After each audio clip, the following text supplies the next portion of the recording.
Yeah. It's all for the money. Bienvenue dans Eco-Business, un programme que vous présente MB Télévision.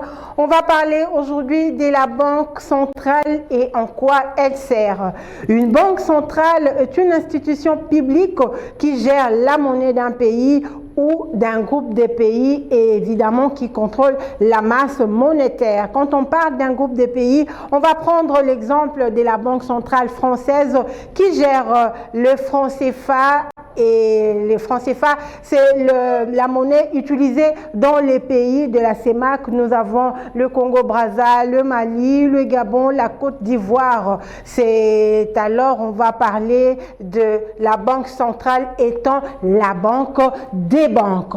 Pour gérer sa monnaie, la Banque centrale utilise le taux directeur qui est le taux auquel elle utilise, on l'a dit, lorsque le banque lui emprunte de l'argent, c'est presque les mêmes taux qui sera utilisé lorsque vous et moi ou alors une entreprise va emprunter de l'argent auprès d'une banque commerciale. Si au moment d'emprunter de l'argent à la banque,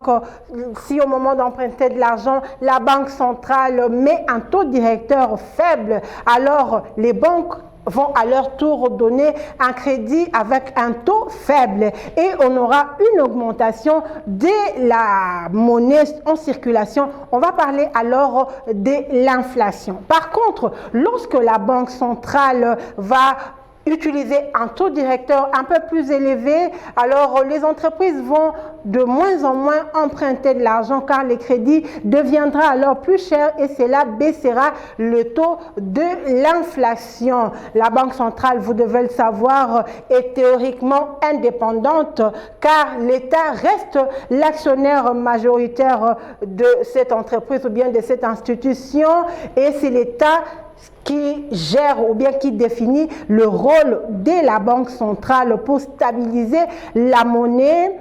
Alors, on va parler afin qu'il n'y ait pas une forte inflation ou bien une forte déflation sur le marché. On parle aussi souvent que la Banque centrale, son rôle est mis en cause. Pourquoi? Parce que c'est elle qui détient le monopole et qui gère les banques commerciales. Il faut aussi le savoir qu'on dit aussi que les banques centrales sont à la base des grandes crises au fait qui gangrènent les nations. Je crois que c'est tout pour aujourd'hui et vous avez compris le fonctionnement de la Banque centrale et c'est quoi une banque centrale. Merci de nous avoir suivis. On se rencontre vous et nous prochainement pour un autre numéro d'Eco-Business. Au revoir.